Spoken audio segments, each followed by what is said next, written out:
di sebuah desa yang cukup ramai namun tetap asri. Dengan sawah hijau membentang, suara ayam berkokok setiap pagi, dan anak-anak berlari di jalan setapak, tinggallah seorang pemuda bernama Yoga, 22 tahun. Ia baru saja menyelesaikan kuliahnya di sebuah universitas negeri di kota besar. Yoga tinggal bersama pamannya, Pak Bambang, pria sederhana yang sejak dulu merawatnya setelah kedua orang tua Yoga meninggal karena kecelakaan sejak ia berusia 7 tahun. Sejak hari itu, pamannya menjadi satu-satunya keluarganya. Setiap pagi, desa selalu dipenuhi aktivitas. Pedagang sayur mengayuh sepeda sambil meneriakkan sayur. Ibu-ibu menyapu halaman, dan para petani berjalan menuju sawah dengan caping di kepala.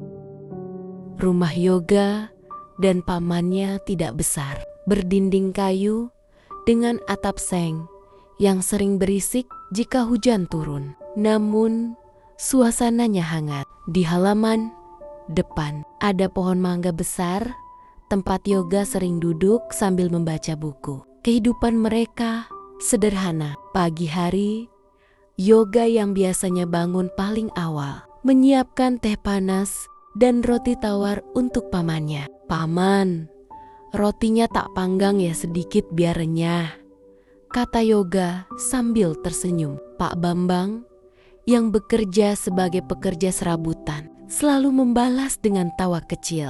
Yoga ini walaupun cowok, tapi urusan dapur jago juga, ya. Setelah sarapan, mereka duduk di beranda sebentar, menikmati semilir angin desa. Anak-anak lewat sambil memanggil, "Mas Yoga, kapan wisuda? Kapan kerja di kota besar?" Yoga hanya tersenyum lembut. "Doain aja ya." Namun di hatinya, ia merasa berat. Beberapa minggu setelah wisuda, Yoga mulai giat mencari pekerjaan. Setiap hari ia berangkat ke kota dengan motor tua peninggalan ayahnya. Tangki bensinnya kadang bocor sedikit, tapi itu satu-satunya kendaraan yang ia punya. Ia melamar ke berbagai tempat: kantor administrasi, supermarket, toko bangunan, bahkan mencoba mendaftar sebagai guru les privat. Tapi hasilnya selalu sama. "Mohon maaf, kami mencari yang berpengalaman. Posisi sudah terisi, Mas. Silakan tinggalkan nomor, nanti kami hubungi." Namun tak satu pun telepon datang. Yoga pulang dengan wajah lelah. Namun ia berusaha tetap tersenyum agar pamannya tidak khawatir. "Gimana, Yog? Ada kabar baik?" tanya Pak Bambang sambil memberikan segelas air hangat. Yoga menaruh tasnya ke kursi. "Belum, Paman. Tapi besok Yoga coba lagi." Pak Bambang menepuk bahunya. "Pelan-pelan. Orang sabar, rezekinya banyak." Beberapa malam, Yoga sulit tidur. Ia memandangi langit-langit kamarnya, memikirkan masa depan yang belum terlihat jelas. Suatu sore, saat mereka makan singkong rebus di beranda, Yoga berkata pelan, "Paman, Yoga kayaknya mau berhenti melamar dulu." Pak Bambang menoleh. "Terus, kamu mau bagaimana?" Yoga diam sebentar sebelum menjawab. Yoga ingin coba usaha kecil-kecilan. Apa aja, yang penting halal. Mungkin jualan cilok. Pamannya terkejut, namun tidak menertawakan. "Loh, kenapa cilok?" Yoga tersenyum kecil. Karena dulu Yoga suka banget cilok dan kayaknya Yoga bisa belajar bikin. Pak Bambang tertawa. "Ya sudah, kalau niatmu memang bulat, Paman dukung." Malam itu mereka menghitung tabungan Yoga yang tersisa. Hanya ada sekitar 600.000 rupiah. Pak Bambang menambahkan uang tabungannya yang ia kumpulkan dari kerja serabutan. Nih Yok, buat tambahan modal. Anggap saja dari orang tuamu. Yoga menunduk, matanya berair. Terima kasih Paman. Yoga janji gak akan sia-siakan ini. Keesokan harinya, mereka menyiapkan semua. Gerobak bekas yang dulu dipakai ayah Yoga berdagang ditarik keluar dari gudang. Kondisinya berdebu dan rodanya sedikit bengkok. Mereka membersihkannya bersama-sama. Pak Bambang mengecat dengan warna biru muda, sementara Yoga menulis tulisan. Cilok Yoga kenyal dan gurih. Setelah itu Yoga belajar membuat adonan cilok. Ia menghabiskan 1 hari penuh mencoba campuran tepung tapioka, bawang putih, garam, dan kaldu. Sesekali pamannya mencicipi. Kurang asin sedikit. Yo, loh, yang ini malah terlalu lembek, yang ini enak. Tapi sambalnya kurang nendang. Mereka mencoba terus hingga larut malam. Di luar, suara jangkrik mengisi suasana desa. Langit malam terasa lebih sejuk dari biasanya. Yoga merasa seperti menemukan secercah harapan baru. Desa tempat Yoga tinggal cukup ramai di pagi dan sore hari. Ada sekolah, pasar kecil, warung kopi, dan lapangan tempat anak-anak bermain bola. Di titik itulah Yoga memilih mulai berjualan.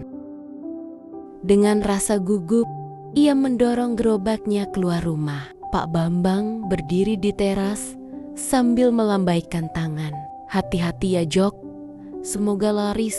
Yoga menanggapi dengan senyum gugup. Amin, Paman.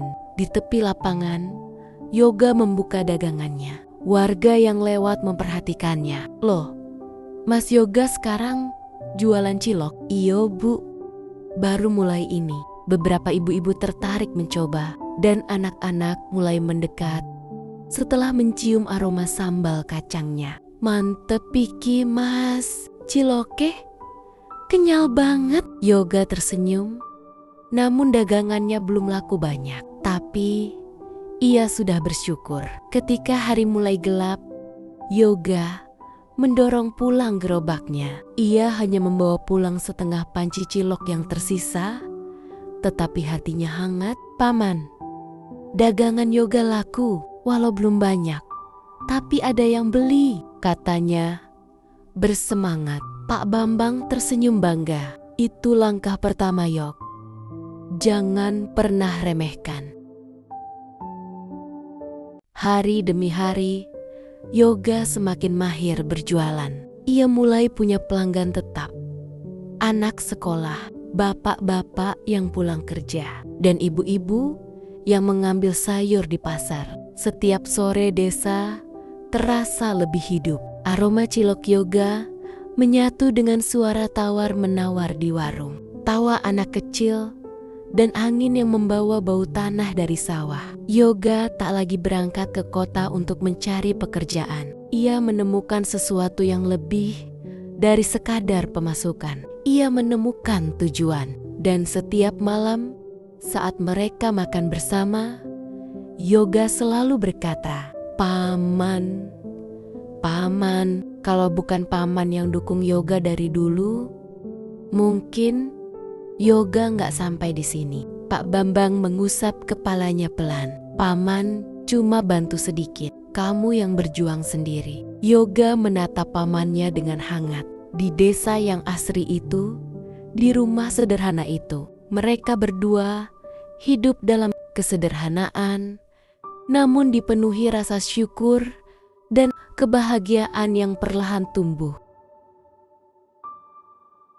Beberapa bulan Yoga berjualan cilok, namanya mulai dikenal warga desa. Salah satu pelanggan setianya adalah Bu Aminah, ibu rumah tangga yang selalu membeli cilok untuk camilan sore keluarga. Ia sering memuji keramahan Yoga, juga tekadnya yang tidak mudah menyerah meski hidup tidak mudah.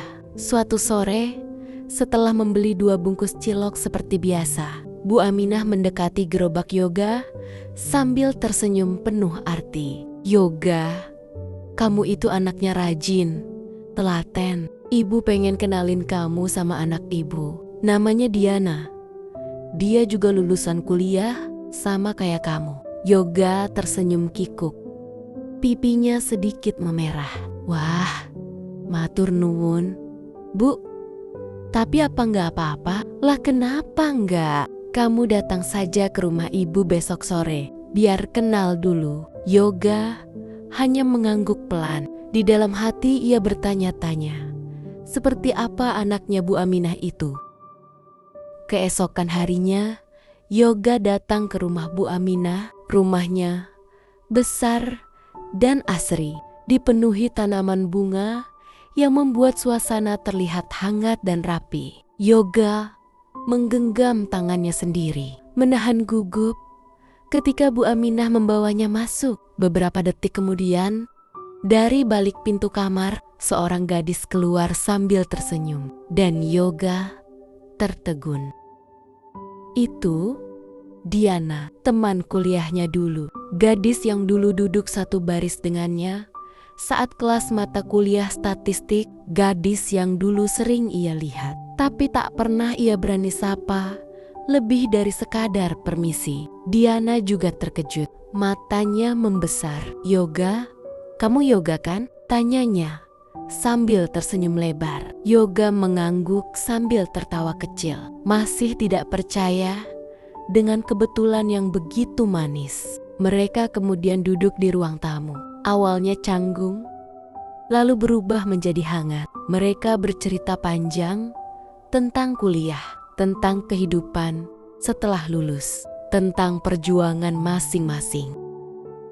Diana mengaku sedang menunggu panggilan kerja dari beberapa perusahaan. Ia sempat down karena belum ada panggilan. Yoga tersenyum lembut dan mengatakan, aku pun sama. Dulu juga gitu. Tapi ya, akhirnya aku memulai apa yang bisa dulu. Hidup itu gak selalu lurus, tapi selalu ada jalan yang bisa kita tempuh. Pelan-pelan saja. Diana tersenyum-senyum yang membuat jantung Yoga berdetak lebih kencang. Tak terasa, hari mulai gelap. Yoga berpamitan. Tapi sebelum keluar pintu, Diana memanggilnya. Yoga, Yoga berhenti. Menoleh. Aku senang loh. Ternyata dunia masih mempertemukan kita lagi. Yoga tersenyum. Kali ini lebih dalam. Aku juga. Mereka saling menatap beberapa detik. Tanpa kata, ada sesuatu yang tumbuh di antara mereka. Sesuatu yang berbeda dari dulu. Ketika Yoga pulang dengan gerobaknya, matanya memandang ke arah langit yang mulai penuh bintang. Di dadanya ada rasa hangat yang sulit dijelaskan. Dari kejauhan, Diana berdiri di depan pintu, memperhatikan Yoga melangkah pergi. Ia berbisik pelan, mungkin ini awalnya. Dan Yoga, tanpa ia sadari, juga berbisik hal yang sama di dalam hati.